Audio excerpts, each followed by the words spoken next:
एक कमेंट जो कि आप लोग सबसे ज्यादा कर रहे हैं वो ये है कि सोनू भाई कहाँ है। गुड मॉर्निंग भाई लोगों। सबसे पहले तो आप सभी को दिल से धन्यवाद कि आप लोगों ने मेरे को इतना सारा प्यार दिया है। और कमाल की बात बताइए क्या, अब तो सोनू भाई ने भी अपना एक नया यूट्यूब चैनल बना लिया है गाइस। मजा आ गया गाइस।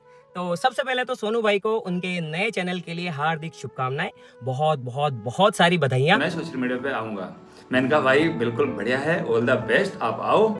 और साथ ही साथ गाइस मैं तो आपसे भी यही कहूंगा कि जितना सपोर्ट और जितना प्यार आप लोगों ने आज तक हमारे लिए किया है ना, जितना प्यार हमें दिखाया है गाइस, उतना ही प्यार आप सोनू भाई के लिए भी दिखाइएगा, उतना ही सपोर्ट आप सोनू भाई को भी कीजिए। अब आप पूछ सकते हो कि सोनू भाई आप इतने दिनों से कहाँ थे, क्या कर रहे थे, आपके साथ क्या हुआ क्या नहीं हुआ। तो भाई लोगों सच बता रहा हूँ, पिछले 60 दिनों से मैं अपने घर पर बैठकर रो रहा हूँ। बहुत सारी एंजाइटी फील कर रहा हूँ और बहुत कुछ हो रहा है, मतलब क्योंकि मेरी जिंदगी बर्बाद हो चुकी है। अब मेरे पास कुछ भी नहीं है करने को। क्या हुआ है मेरे साथ, कुछ अलग हुआ है मेरे साथ, जिस वजह से जो भी मैं था ना वो खत्म हो गया है।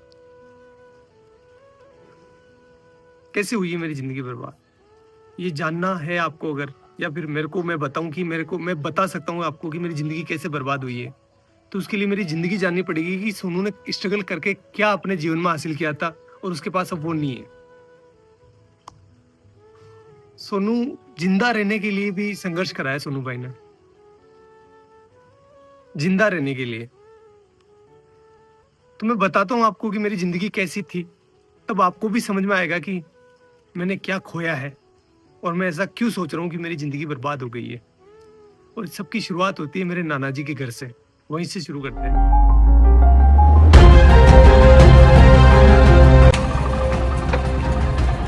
गाइस ये है मेरे नाना नानी का घर, जहां पर मेरा जन्म हुआ था। चलो अंदर चलकर देखते हैं कौन कौन है।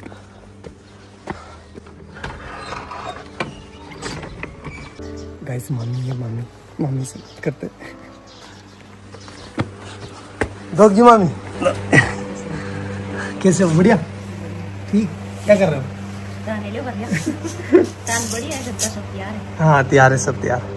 तो कुछ ऐसा दिखता है नाना नानी का घर। मेरा जन्म हुआ था यहाँ पर। पहले आपको पता है कि ना हॉस्पिटल वगैरह नहीं जाते थे, मतलब बच्चे जो है वो घर पर ही हो जाते थे। तो मेरा भी जन्म ऐसा ही हुआ है। मामी हम यहाँ कौन से कमरे में रहते थे पहले, जब मैं छोटा था ना, बच्चा था तब? इस वाले में। ये है वो रूम जहाँ पर हम बचपन में रहा करते थे, ये वाला। देखो आप, ये देखो इधर इधर इधर इधर। इस वाले रूम में जो है भेड़ और बकरियों के बच्चे रहा करते थे, क्योंकि बाहर कुत्ते मार देते थे ना, इसलिए। और इस वाले पोर्शन में जो है मेरी बूढ़ी नानी, जो अब इस दुनिया में नहीं है, और मेरी मम्मी दोनों रहा करती थी। और यहीं पर हम जो है पले बड़े हुए हैं। एक्चुअली में हुआ क्या था गाइस कि यार वो एल्कोहलिक थे, थोड़ा सा उनकी हैबिट थी कि उनको नशा लग गया था। तो फिर वो हमारी टेक केयर नहीं कर पा रहे थे अच्छे से। तो नाना नानी ने ये रिस्पॉन्सिबिलिटी ली कि हम जो है इन बच्चों को पालेंगे, अदरवाइज इनका क्या होगा। तो उन्होंने हमें यहाँ लेकर आए और यहीं पर जो है मम्मी अपना काम करती थी, साथ ही साथ हमारा पालन पोषण यहीं हो रहा था। तो मैं एक लाइन बोल सकता हूँ कि अगर मेरे नाना नानी नहीं होते ना, तो आज मैं या फिर मेरे बहन भाई हो सकता है कि इस दुनिया में नहीं होते। गाइस देखो नाना जी का गाँव कितना प्यारा है। खैर फिर वो टाइम आया जब हमें ये घर छोड़ना पड़ा, क्योंकि यार गाइस देखो नाना नानी कब तक पालेंगे, उनकी खुद की भी कोई जिम्मेदारी है, इसलिए फिर हमें यहाँ से जाना पड़ा। चलो अपन भी चलते हैं, लेकिन उससे आशीर्वाद ले लेते हैं। चलो।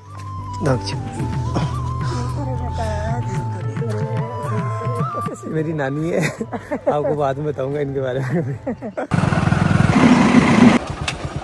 और अपने गांव आते ही हमें घरेलू परिस्थितियों के कारण अपने घर नहीं घुसने दिया गया, इसलिए हमने बड़े पापा की कोठी का चुनाव किया। म्याऊ म्याऊ।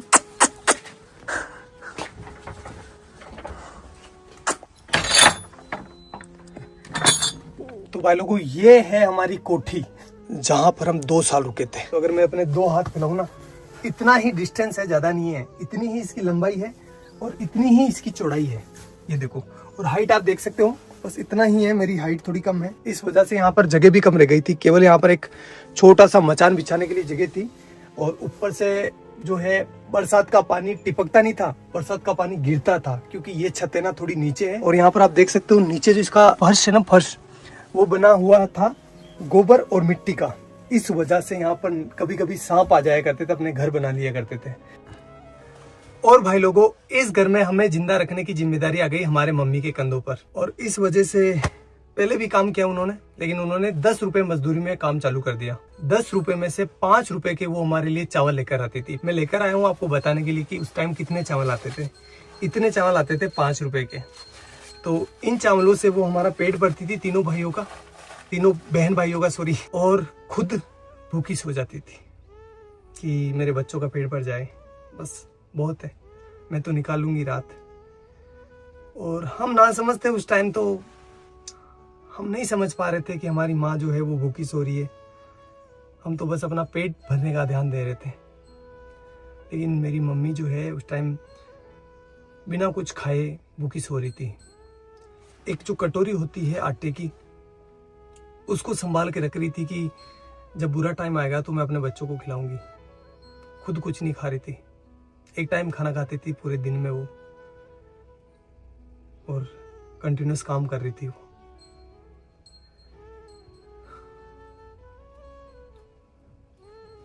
और ये सारी चीजें हम बच्चे नहीं समझ पा रहे थे, हमारा माइंड उतना डेवलप नहीं था कि हम ये इतनी भारी चीजें समझ पाए। हम तो अपना पेट भरते, खेलते और अच्छे थे। मम्मी को ही पता है कि वो हमें कैसे जिंदा रख रही है। मदर इंडिया, यही तो मदर इंडिया है। सारे दुख खुद रख लेती है और अपने बच्चों तक किसी भी प्रकार की प्रॉब्लम्स नहीं पहुंचने देती है। बापड़ी कोई का लोन भी मांग बनेगी दान की जाती कदू काही मातीर गण दोरो त्याला पडल्या हाँ त्यांना गण दोरा पडल्या रे बाई थारी मातो सब जगह असती लेडीज राहती भाई दूर आती तेन खुआती बा भूखी रहती भाई मार ससुरी भूखा तना दूध पायो तेने रोटी खुआई गणी दोरी कमक मारा तो मात का दान की जाती हाँ ते भरा का केवन के ते बली दूध ने भरे क्यों मैं ते दिए किस को केव गणा दोरा पहले तो बा। और भाई लोगों, इस वाली छत की ना एक स्पेशल कहानी है, बताता हूँ मैं आपको। पर मैं, मेरा भाई और मेरी बहन बैठे थे शाम को, और हम राह देख रहे थे कि हमारे लिए कोई खाना लेकर आएगा, क्योंकि हमारी मम्मी जो थी वो गांव चली गई थी किसी कारणवश, तो हमारे लिए खाना नहीं बना था उस टाइम। कोई भी खाना लेकर नहीं आया और हम तीनों बहन भाई भूखे ही सोए। यही जगह थी वो, सेम टू सेम। एक बात बताऊँ आपको, जब आप भूखे होते हैं ना तो आपको अच्छे से नींद नहीं आती। देख लेना एक बार। चलो मैं आपको अपनी बहन से मिलवाता हूँ। अगर भाई नहीं होता अपना तो अपन आज क्या होते हैं, कहाँ पर होते हैं? कुछ भी नहीं होते हैं, कुछ भी वजूद नहीं होता हमारा। जिंदा होते? नहीं हैं? नहीं। भाई ने क्या किया अपने लिए? बहुत मेहनत की, बहुत हमें शिक्षित किया। बड़े भाई ने हमें सब कुछ सिखाया, सब कुछ दिया। गाइस बात है 2008 की, जब मेरा बड़ा वाला भाई इस पीछे वाले स्कूल में पढ़ाई करता था। उस टाइम हुआ क्या था, कुछ शरारती बच्चों ने स्कूल की घंटी जो बेल होती है उसको छुपा लिया था, और उसका सारा इल्जाम मेरे भाई पर लग गया। भाई को स्कूल से सस्पेंड कर दिया गया। देन हमने जैसे तैसे कर करा के भाई का एडमिशन जो है वो बाहर की स्कूल में करवा दिया, जहाँ पर वो कुछ किराया देकर स्कूल चला जाता था। 2 रुपये लगते थे शायद उस टाइम किराए के, या 1 रुपया लगता था, आई डोंट नो फुली। फिर कुछ समय बीता, उसके बाद मैंने और मेरी बहन ने 5वीं क्लास पास कर ली, और हम जब 6ठी क्लास में यहाँ पर एडमिशन लेने आए तो हमें बोला गया कि आपके भाई ने जो घंटी छुपाई थी उसको जो है आपको भरना पड़ेगा, अदरवाइज़ आपका एडमिशन नहीं होगा। तो उस टाइम 350 रुपये, 360 रुपये जो है उस घंटी के देने थे। 1 महीने से ज़्यादा टाइम लग गया 360 रुपये का जुगाड़ करते करते, इसलिए उस साल हमारा एडमिशन नहीं हो पाया और यहाँ पर जो है एडमिशन बंद हो गए। अब घर वाले हमें किराया देकर किसी दूसरी स्कूल नहीं भेज सकते थे, क्योंकि वो अफोर्ड नहीं कर पाते उस टाइम, और हम छोटे बच्चे थे तो किसी दूसरे गांव भी स्कूल नहीं जा पाते, क्योंकि दूर था ना। हमारा गांव काफ़ी बड़ा है, तो हम दूसरी जगह अगर जाएंगे ना तो हमें कम से कम 3-4 किलोमीटर जो है पैदल चलना पड़ेगा। तो छोटे बच्चे थे तो नहीं हो पाया वो सारी चीज़, और हमारा 1 साल पूरा बर्बाद हो गया। फिर मेरे बड़े वाले भाई ने एक भारी डिसीजन ले लिया, और उसने अपनी सारी पढ़ाई छोड़कर, अपनी सारी ज़िंदगी दांव पर लगाकर मेरी और मेरे बहन के लिए काम चालू कर दिया। उसने फर्स्ट काम चालू करा मंडी में, जो सब्जी मंडी होती है ना वहाँ पर। गाइस मैं हूँ अभी उस सब्जी मंडी के अंदर जहाँ से मेरा भाई सब्जी खरीदता था। 15-20 किलो वजन को अपने सर पर रखकर मेरा गांव जो कि यहाँ से 20-25 किलोमीटर दूर है वहाँ पर लेकर जाता था। वो सब्जी वो फल फ्रूट बेचता था जिससे कि कुछ पैसा आए और वो अपने बहन भाइयों का पेट भर सके, अपनी माँ के सर पर जो बच्चों का पालने का भार था उसको कम कर सके। और ये वो काम कर रहा था जब उसकी उम्र है ना 16 साल की। वो बाल श्रम कर रहा था। क्यों? क्योंकि अपने बहन भाइयों को जिंदा रख सके और उनको अच्छी एजुकेशन दे सके। घर में कई सामान नहीं रहा तो दोनों मन भाई सब्जी ले जाता, मैं दोनों जहर बेच जाता। ये वो चौराहा है जहाँ पर मेरा भाई सब्जी लेकर उतरता था और उसे एक एक घर बेचने जाता था। चलो मैं आपको दिखाता हूँ कि वो इतना सारा वजन लेकर कितना पैदल चलता था।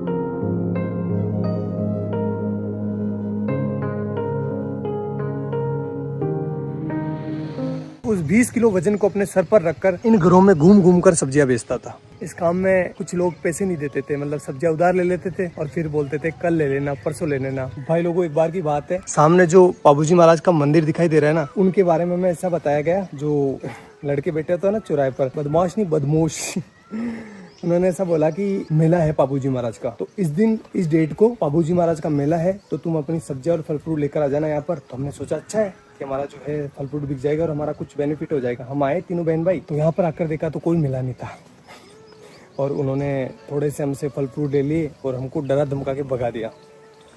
तो एट दी एंड धंधा जो है वो इतना अच्छा चल नहीं रहा था, इसलिए उस काम को भी हमें छोड़ना पड़ा। हमें नहीं, मतलब भाई को छोड़ना पड़ा।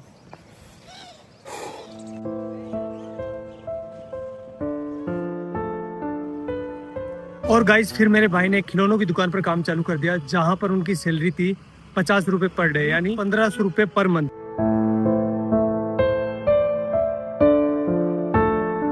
एक महीने बाद जब भाई की सैलरी आई तो उसने लगभग आधा भाग यानी 700 रुपए के आसपास मेरे और मेरी बहन के लिए बुक्स लेने में खर्च कर दिया, जबकि खुद काम पर फटे हुए कपड़े पहनकर जा रहा था। वो चाहता तो अपने लिए कपड़े ले सकता था ना, लेकिन नहीं लिए उसने। लेकिन हम खुश थे। क्यों खुश थे? क्योंकि पहली बार रजिस्टर आया था, पहली बार हेल्प बुक आई थी, अब हमारे भी अच्छे दोस्त बनेंगे। यार बुक्स अच्छी आती है तो दोस्त आते ही है ना, भाई तेरी हेल्प बुक दे दे, तो हमारा कॉन्फिडेंस है ना सीधा आसमान चला गया।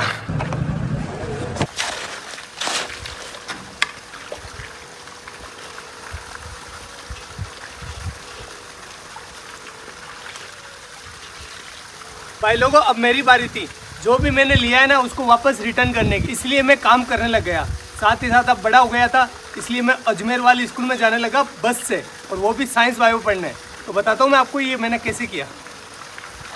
गाइस ये जो सामने सीमेंट की फैक्ट्री देख रहे हो ना, इसकी दीवार बनाई है ये वाली, ये गाइस ये मैंने अपने हाथों से डलवाई है। यहाँ अब तो खराब भी होने लगी, बताओ ये। भाग भाग सोनू भाग भाग भाग भाग। गाइस अब तो मैं भाग भी नहीं पा रहा हूँ। पहले ना इतना दूर, लगभग ये होगा 600 मीटर दूर, एक पूरा सीमेंट का कट्टा जो कि 50 kg वेट का, यहाँ पर पटक कर अपने कंधे पर, और एक साइड जो है ना वो चिमनी लगी हुई है, वहाँ से लेकर उस वाले कोने से जहाँ से अपन आए थे ना वहाँ पर लेकर जाता था। अरे भगवान, इसका ठेकेदार इतना खड़ूस था, जब मैं बोलता था ना, मैं छोटा था तो दर्द तो होता है यार, 50 किलो का कट्टा लेकर जाता था तो पेन हो रहा था मेरे को। तो मैंने बोला सर कि मेरे से ना ये लेकर नहीं जा पा रहा हूँ मैं इसको। तो बोला कि काम पर क्यों आया है, पैसे किस बात के मिलेंगे, ऐसे बोलते थे। करना पड़ता था भाई। तो ये वाला काम तो मेरे को ज़िंदगी भर याद रहेगा, क्योंकि वो सीमेंट के कट्टों ने मेरी रीढ़ की हड्डी में प्रॉब्लम कर दी। गाइज ये जो आप बिल्डिंग देख रहे हो ना, ये हमने बनाई है एक मजदूर के तौर पर। और गाइज ये वाली जो टंकी आपको दिखाई दे रही है, ये बनवाई है। हाँ, ये जो दीवार आप देख रहे हो ना, ये सब कुछ भाई लोगों, भैंस चराते टाइम बायोलॉजी पढ़ने का मजा ही कुछ अलग होता है, क्योंकि एग्जाम्पल यहाँ पर सामने नहीं होते हैं। जब एक बगुला है ना भैंस के आसपास होता है तो उसका मतलब ये है कि वो सेब पोजीता कर रहा है, क्योंकि आप देख सकते हो जहाँ पर भैंसें चर रही है ना उसके पास एक बुगला है। ये देखो बुगला है, क्योंकि जब भैंस चारा खाती है ना तो चारा हिलने की वजह से उसके अंदर जो कीड़े होते हैं वो बाहर निकल जाते हैं, और ये बुगला उनको खाकर पेट भर लेता है। ये दो जीवों का एक संबंध है जिसमें एक को कोई भी घाटा नहीं होता और दूसरे को फायदा हो जाता है। प्रेरित धाराओं से उत्पन्न होने वाले चुंबकीय क्षेत्र का मान सदैव इस प्रकार होता है कि वो उन कारणों का विरोध करता है जिसके कारण इसकी स्वयं की उत्पत्ति हुई है। अरे डब डब डब डब जा।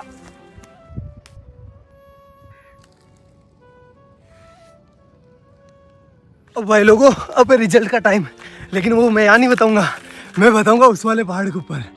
तो चलो चलते हैं। अरे काटी काटे है तो।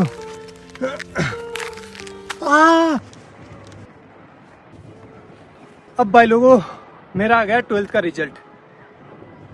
परसेंटेज तो कम ही बना है, फिर भी मैं आपको बता देता हूँ। ये देखो 77%, जिसमें से केमिस्ट्री में आए 93 डिक्टेशन और फिजिक्स में आए हैं 87 डिक्टेशन। भाई लोगों, ये मेरे परसेंटेज नहीं है, ये लेकर आया मेरे जीवन में कॉन्फिडेंस। अभी तक भी मेरे जीवन में कोई हार्ड काम आता है ना, तो मेरे को अंदर से आवाज़ होती है कि तू कर लेगा, डर मत, तू कर लेगा। लेकिन इस बार है ना, मेरे को सोनू का सूरज डूबता हुआ दिखाई दे रहा है।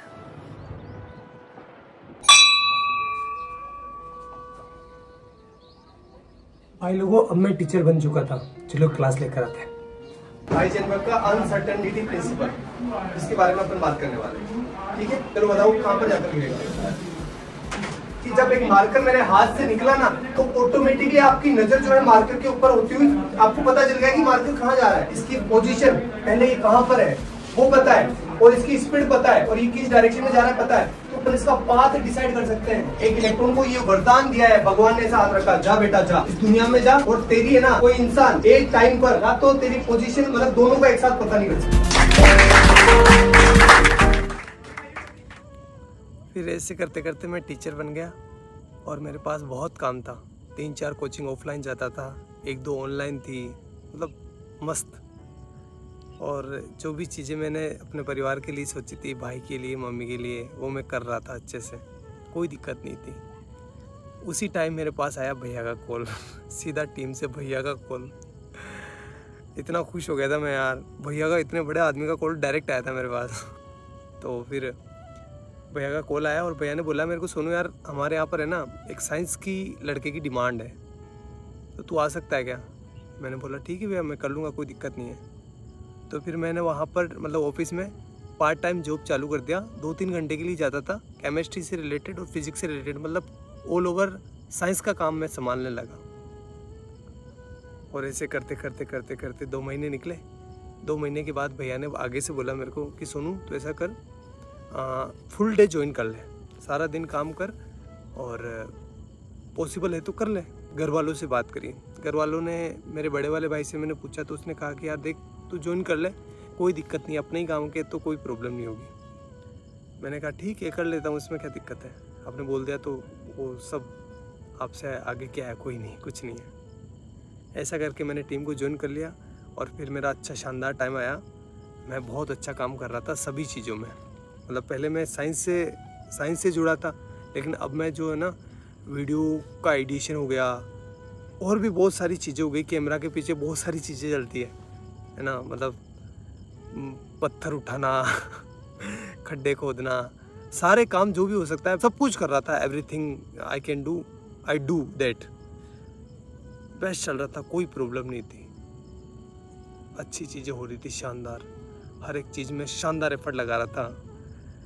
जो मतलब एक वीडियो आपको लगता है कि बहुत ईजी होता है, लेकिन ईजी नहीं होता, बहुत हार्ड काम है एक वीडियो को बनाना। जैसे एग्जांपल के तौर पर मैं बोलूँ तो जो बनाना है ना, बनाना से पोटेशियम निकाला था, आपको याद होगा, वो 20-23 मिनट की वीडियो थी, अच्छी भी चली थी वो वीडियो। उस वीडियो को मैं संभाल रहा था पीछे, उसका सारा केमिस्ट्री मैं संभाल रहा था। उस वीडियो को गाइस शूट करते करते 2 से 3 महीने निकल गए, इतना एफर्ट लगाया इस पर, और वीडियो चली भी सही, आपका प्यार भी दिखा उसमें। तो ये तो एक एग्जांपल है, बाकी बहुत सारे काम किए, जैसे डायमंड वाला, और भी बहुत सारे साइंस के सारे प्रोजेक्ट थे ना, वो मैं हैंडल करता था बिहाइंड द कैमरा, और चीज़ें अच्छी चल रही थी, मतलब कोई दिक्कत नहीं था, सब कुछ शानदार था। मैं सारे कंपनी के रूल एंड रेगुलेशंस फॉलो कर रहा था, मेरी अटेंडेंस की भी कमी नहीं थी, हर एक चीज़ बेस्ट थी। और मैं भैया की इतनी रेस्पेक्ट करता हूँ, आज भी करता हूँ, कि भैया के सामने कभी ऐसा टाइम था मैं चेयर पर नहीं बैठता था, मतलब मुझे लगता था कि नहीं, मेरी औकात नहीं इनके बराबर बैठने की। और आज तक मैं उनसे हैंडशेक नहीं करता, जब भी वो कुछ अच्छी चीज़ करते ना तो वो हैंडशेक करते थे, मैंने मतलब मेरा ऐसा था कि नहीं यार, भैया से हैंडशेक कैसे कर सकते हैं अपन, मैं उनके पैर छूता था, इतनी इस लेवल पर रेस्पेक्ट कर रहा था मैं। सब कुछ चीज़ें शानदार चल रही थी, कोई भी प्रॉब्लम नहीं थी किसी भी प्रकार से। अभी 2-3 महीने पहले ही मेरे साथ कुछ ऐसा हुआ कि मैं अब आपको, अभी तो आपको बता नहीं सकता। मैं पता नहीं कौन सी ज़िंदगी से निकल के आया हूँ, मेरे ये दिन कैसे निकले हैं मैं ही जानता हूँ। वो तो आप लोगों का प्यार है और घर वालों का प्यार है, लेकिन मैं एक बहुत हार्ड टाइम से निकला हूँ। तो मैं कुछ बोलकर क्योंकि मेरी मेंटल हेल्थ और मेरी इमोशनल हेल्थ दोनों ही ठीक नहीं अभी, मैं और इसको ख़राब नहीं करना चाहता। और अब जो है मेरी ज़िंदगी ख़राब हो गई है, बर्बाद हो गई है पूरी। ना तो मैं टीचिंग का रहा, ना मैं यूट्यूब का रहा। और सच बता रहा हूँ भाई लोगों, तो कुछ लोगों के मन में कुछ भी आ सकता है, लेकिन मैंने किसी को धोखा नहीं दिया है। मैंने सिर्फ एक बार मौत को धोखा दिया था, जब मेरे को पानी में फेंक दिया गया था, छोटा था तब। तो उस टाइम मैं मरने से बचा था, बड़े वाले भाई ने बचाया था मेरे को। तो उस टाइम मौत को धोखा दिया है मैंने। बाकी मेरी ज़िंदगी में मैं किसी को सोच भी नहीं सकता। मतलब मेरी ज़िंदगी ख़राब हो गई है, पूरी बर्बाद हो गई है, मैं कहीं का ना रहा। लेकिन घर वालों को वो चीज़ें नहीं दिखा सकता मैं, वो मेरी वजह से परेशान हो रहे थे। और आगे से मैं रहूँगा भी नहीं, ना तो आपके सामने रहूँगा, ना घर वालों के सामने रहूँगा। और साल भर तक मैं ट्राई करूँगा, अगर मेरे से ये हो जाता तो ठीक, ना अदरवाइज़ मैं जो है वापस अपने एजुकेशन फील्ड में चला जाऊँगा। और साथ ही जो है अपनी एजुकेशन को भी सुधारूँगा।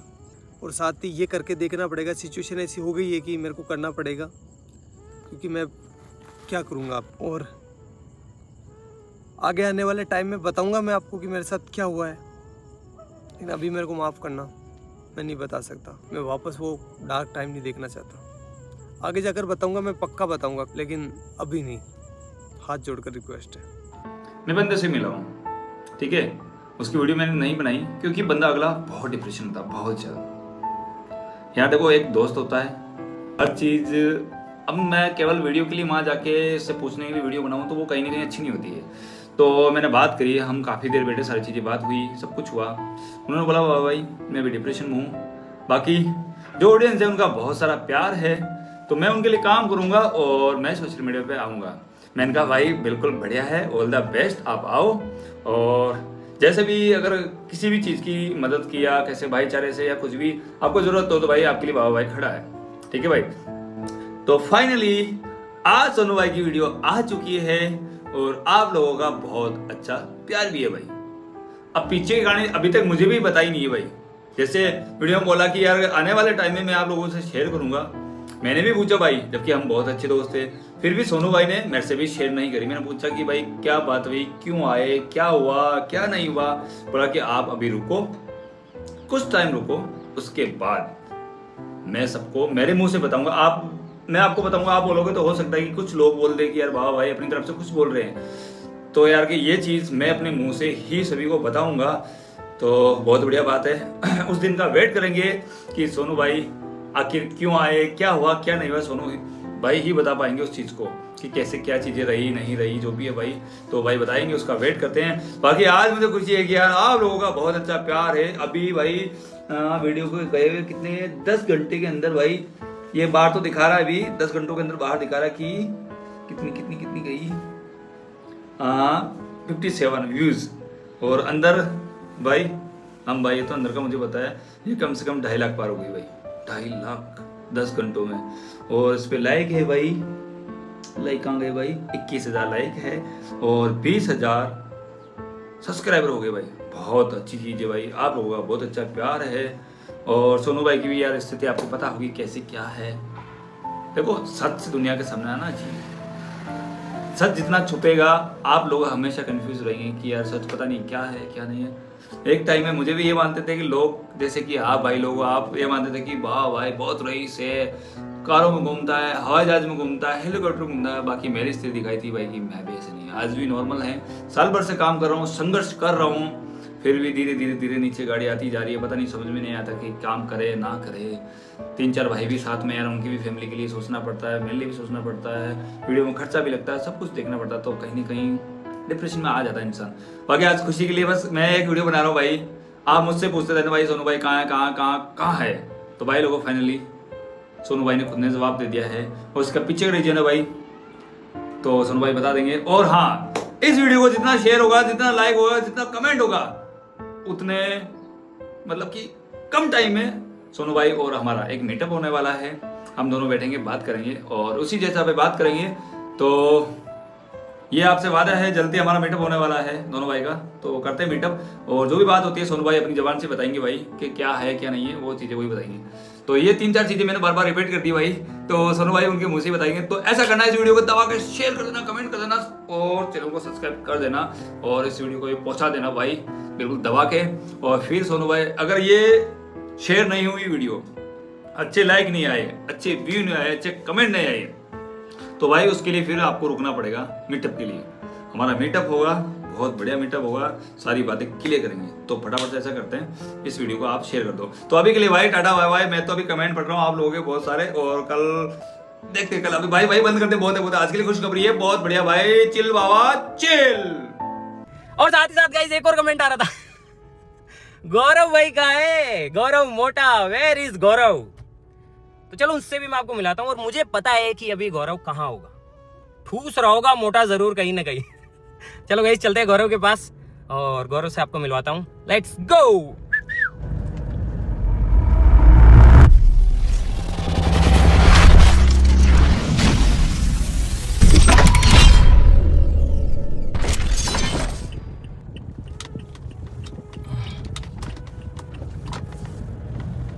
ये लो भाई आ गए हम, और मुझे पक्का बताइए कि गौरव मोटा है ना। अपने को यही मिलेगा। तो चलो आपको उससे मिलवाता हूँ, उससे पूछ लेना कि भाई तुम कहाँ थे। देखते हैं।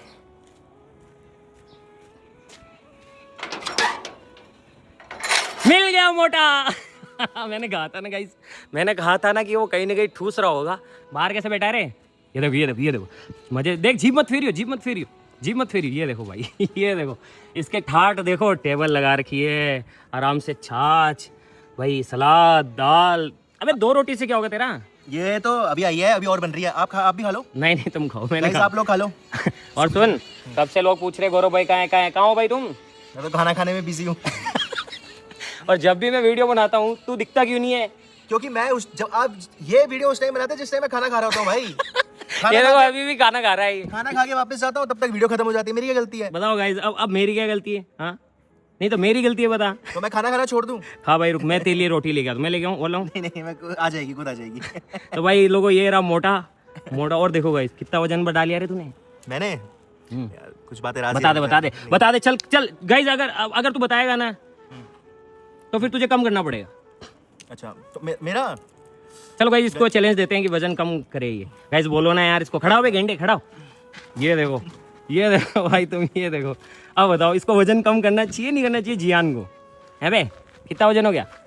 130 गाइस, इसकी बात याद रखना। इसने वीडियो में बोला 130 किलो है और मुझे अब कम चाहिए। पक्का अगली बार जब मैं वेट पूछूं तो मुझे कम मिलना चाहिए। ठीक है, चेक कराऊंगा आपको। कराएगा ना गाइस? ये चेक कराएगा, आपके सामने बोल रहा है, कराएगा। देख पब्लिक मारेगी, वरना पब्लिक तेरे को मोटे है ना मोटे मारेगी। अगर कर दिया पतला फिर क्या होगा? अगर हो गया पतला फिर क्या होगा? पतला तो पता नहीं कब होगा। वजन 130 से कम चाहिए। चल पक्का ना? चलो गाइस ये देखो आपके सामने, खा ले अभी तो खा ले। अभी बोलेगा भैया खाना ही नहीं खाने देते। खा ले। भाई यार इसका वजन कम होना जरूरी है, क्योंकि ये थोड़ा ज्यादा ही वो हो रहा है, हेल्दी जियान बन रहा है कतई। और एक और चीज गाइस, रुको आ जाओ, अपनी पर्सनल बात।